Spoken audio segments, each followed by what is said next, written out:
বাংলাদেশ নিয়ে ভারত এবং পাকিস্তান আবার সেই পুরনো বিরোধে জড়িয়ে পড়েছে এবং এই বিরোধটি অতীতের যে কোনো সময়ের চাইতে ভয়ঙ্কর আকার ধারণ করছে।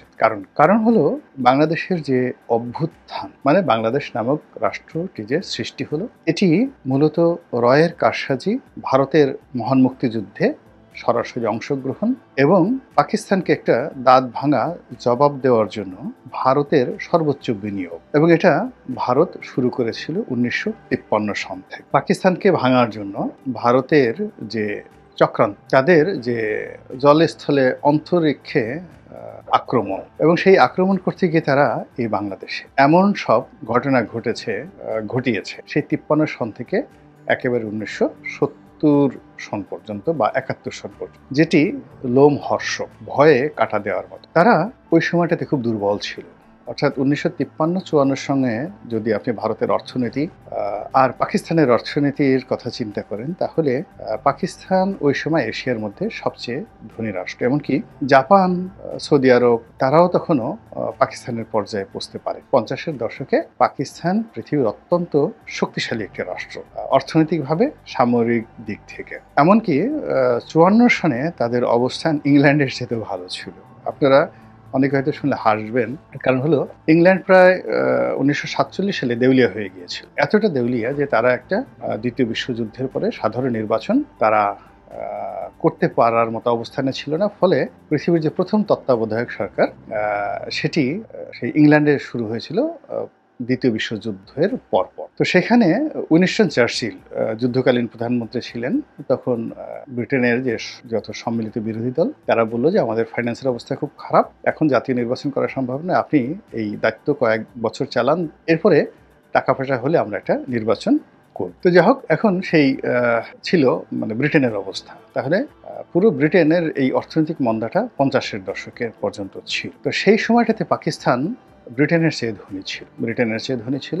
আমেরিকা তখন খুবই ধনী রাষ্ট্র, তখন সবেমাত্র হচ্ছে, কিন্তু তখন আমাকে জিডিপিটা দেখতে হবে যে তখন আমেরিকার জিডিপি আর ভারত মানে পাকিস্তানের জিডিপিটা কোন পর্যায়ে ছিল। কিন্তু বুঝতে হবে 1953-54 সনে এশিয়ার সামরিক এবং অর্থনৈতিক পরাশক্তি ছিল পাকিস্তান। তো সেই পাকিস্তান রাষ্ট্রের তুলনায় ভারত, চীন, জাপান, এই রাষ্ট্রগুলো ছিল একেবারে দরিদ্র, আর ভারত ছিল হতদরিদ্র, রীতিমতো হতদরিদ্র সব দিক। তো সেই হতদরিদ্র রাষ্ট্রটি, পাকিস্তান রাষ্ট্রটিকে ভাঙার জন্য তাদের রাজকোষ থেকে যে টাকা ব্যয় করেছে ওই জমানাতে, তো বোঝার চেষ্টা করুন, এটা হলো যে একটা দরিদ্র মানুষ যখন আপনাকে তার অন্নটি দিয়ে দেয় বা নিজের হাতটি কেটে দেয়, একটা কিডনি খুলে দেয়, ওটা যেভাবে গুরুত্বপূর্ণ, তেমনি বাংলাদেশ ভাঙার জন্য 53-54 সনে, 56 সনে, 58 সনে ভারতের যে বিনিয়োগ, এটি রীতিমতো একটি কিডনি বিক্রি করে কারো ক্ষতি করার চেষ্টা করার মতো, সেটা ভারত করেছে এবং খুবই ম্যাটিকুলাসলি পরিকল্পনা করে করেছে। 54 যুক্তফ্রন্ট নির্বাচন,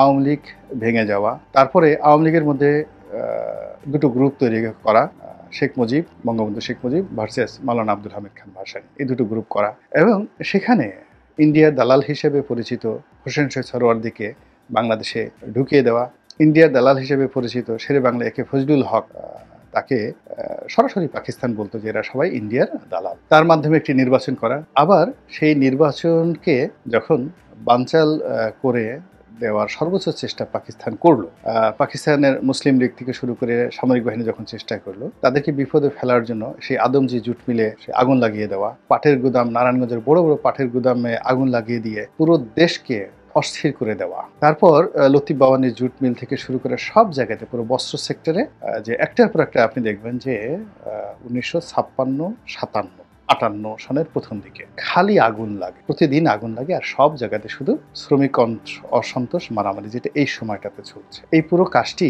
ভারতীয় গোয়েন্দা সংস্থা রয়ের নেতৃত্ব হয়েছে, এবং যার প্রেক্ষিতে সামরিক শাসন ছাড়া কোনো অবস্থাতেই পাকিস্তানের হাতে অন্য কোনো গত্যন্তর ছিল না। যাই হোক, সামরিক শাসন আসলো, এবং সামরিক শাসনের পুরো সময়টি আওয়ামী লীগের নেতাদেরকে বিভিন্নভাবে প্রলুব্ধ করা, তাদেরকে আশ্রয় দেওয়া, টাকা দেওয়া, পয়সা দেওয়া, এটা ভারত করেছে। এই যে এখন আওয়ামী লীগ তো প্রকাশ্যে স্বীকার করছে যে বাংলাদেশ তৈরি করার জন্য এবং পাকিস্তান ভাঙার জন্য, যেটা আগরতলা ষড়যন্ত্র মামলা, যেটা আগে কনস্পিরেসি বলা হতো, এখন সেটাকে আওয়ামী লীগই বলছে এটা ফ্যাক্ট। তারা এই দেশ স্বাধীনতার জন্য, এই দেশের সার্বভৌমত্বের জন্য তারা পাকিস্তানকে ভেঙে টুকরো টুকরো করার জন্য তারা ভারতের সঙ্গে এই বৈঠক আগরতলাতে বসে করেছে।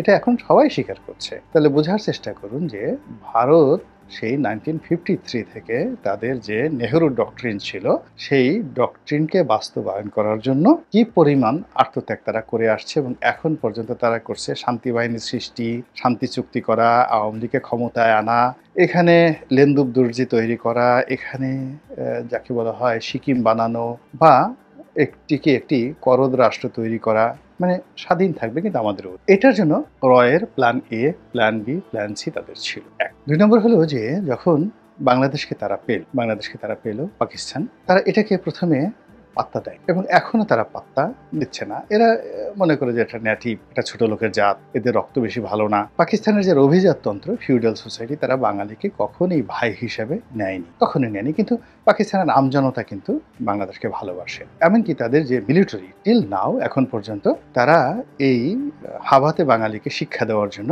ভীষণ রকমভাবে উদ্গ্রীব। তো এরপরে তারা যে কাজটি করেছে পুরো পাকিস্তান জমানাতে, তারা এদেশের মিলিটারি ব্যুরোক্রেসি, সিভিল ব্যুরোক্রেসি এবং জুডিশিয়ারি, সেখানে তাদের যে ভাবধারা প্রতিষ্ঠিত করেছে, সেই ভাবধারাটা কিন্তু এখনো চলমান। আমাদের দেশের রাজনৈতিক অঙ্গনে পাকিস্তানের কোনো জনপ্রিয়তা নেই, কিন্তু আপনাকে বুঝতে হবে যে এদেশের মিলিটারি, এদেশের সিভিল সার্ভিস, এরা সবাই ভারতের নাম শুনতে পারে না।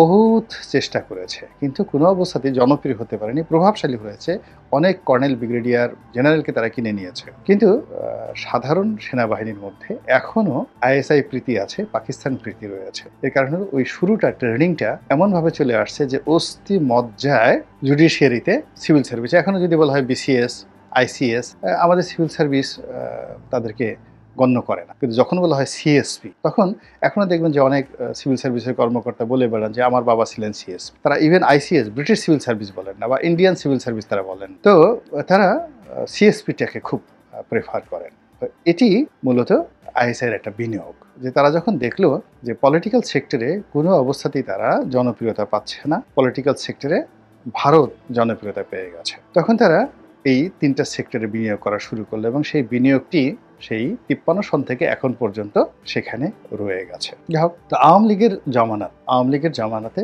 যেটি হয়েছে সেটি হলো উল্টো ফল, অর্থাৎ পলিটিক্যাল সেক্টরে যেখানে পাকিস্তান ছিল পুরো একেবারে অ্যাবান্ডেন্ট, সেই জায়গাতে পাকিস্তানের প্রতি একটা সহানুভূতি তৈরি হয় গোপনে, প্রকাশ্যে। দ্বিতীয়ত, ভারতের প্রতি যে মানুষের একটা বিরোধিতা ছিল, এটা মানে প্রবল আকার হতে, আর প্রো ইন্ডিয়ান যে পলিটিশিয়ান যারা ছিলেন দীর্ঘদিন ধরে সব দলের মধ্যে ছিলেন, যারা মুক্তিযুদ্ধের ধারক, মুক্তিযুদ্ধের বাহক, মুক্তিযুদ্ধের পক্ষের শক্তি, এই সকল কথা বলে মূলত ইন্ডিয়াকে সার্ভ করতেন, তারাও আওয়ামী লীগের কুকর্মের কারণে, বাড়াবাড়ির কারণে একেবারে সবার নাক মুখ সব নষ্ট হয়ে গেছে।